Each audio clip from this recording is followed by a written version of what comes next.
Hello everyone, good afternoon and good evening. Update po tayo sa ating life as OFW here in Saudi Arabia. Nandito ako sa kwarto ko, naglimpyo, magtupi ang mga budget. Kani siya, kini, yes, asa na siya. So daghan jud, ubay jud ang atong pilunon unya ang atong plancha kung wala pa man ako magplancha.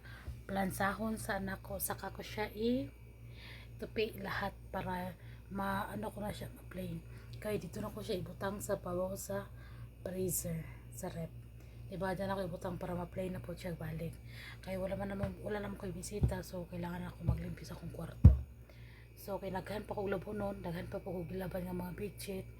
So wala pa natuyo ang uban. Saka na po na ko siya gamiton. Ibutang na ko siya sa plain na po na ko siya pagkahuman para next pag naano po yung bisita, limpyo yung ilang higdaanan.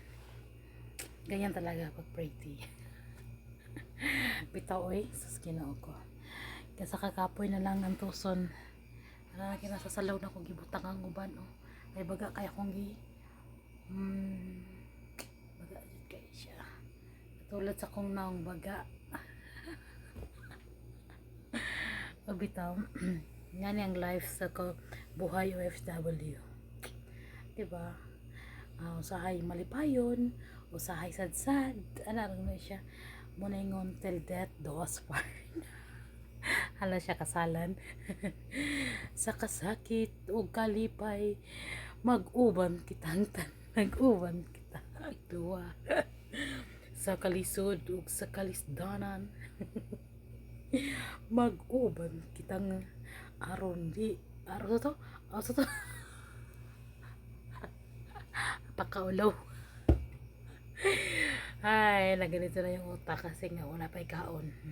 Namahaw ako ganina is alas 3 ng hapon ko namahaw. So kape og pan ra ko pamahaw alas 3 ni mata ko og alas 10 dugay ko namahaw na gat lagi dugay ka namahaw mo na siya history mo na siya karon na may tabo.